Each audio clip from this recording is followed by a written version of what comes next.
नमस्कार, मैं संकेत और आप देख रहे हैं एमएन टीवी। लोकसभा चुनाव के पहले चरण के मतदान में अब कुछ ही दिन बाकी रह गए हैं। ऐसे में राजनीतिक पार्टियां और नेता एक दूसरे पर जमकर हमले बोल रहे हैं। बीजेपी की नजर इस बार पश्चिम बंगाल में अच्छा प्रदर्शन करने पर है, तो वही राज्य के मुख्यमंत्री हर हाल में बीजेपी को हराने के लिए संघर्ष कर रही है। इसी के चलते बीजेपी और तृणमूल के नेता एक दूसरे पर जमकर वार प्रतिवार कर रहे हैं। पश्चिम बंगाल की मुख्यमंत्री ममता बनर्जी ने गुरुवार को कुछ बिहार की एक रैली में पीएम मोदी पर जमकर हमला बोला।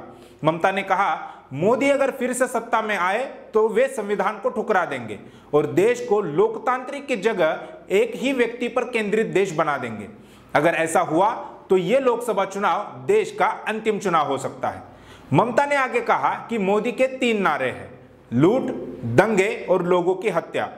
उन्होंने मैं भी चौकीदार अभियान को लेकर भी मोदी का मजाक उड़ाया और कहा कि 2014 के चुनाव के दौरान किए गए वादों को पूरा करने में नाकाम चाय वाला लोगों को मूर्ख बनाने के लिए चौकीदार बन गया है। ममता ने मोदी को 125 सीटों से अधिक सीटें जीतने की भी चुनौती दी है। उन्होंने पीएम मोदी को एक्सपायरी बाबू कहकर संबोधित किया और कहा कि वे चुनाव हारेंगे।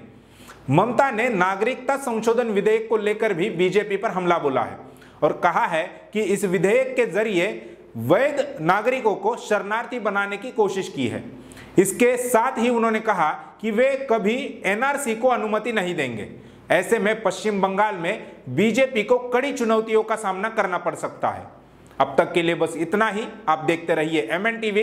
धन्यवाद। समाज की महत्वपूर्ण घटनाओं की जानकारी के लिए एमएन टीवी को सब्सक्राइब करें और साथ ही साथ बेल आइकन को दबाएं ताकि आपको हर महत्वपूर्ण जानकारी मिलती रहे।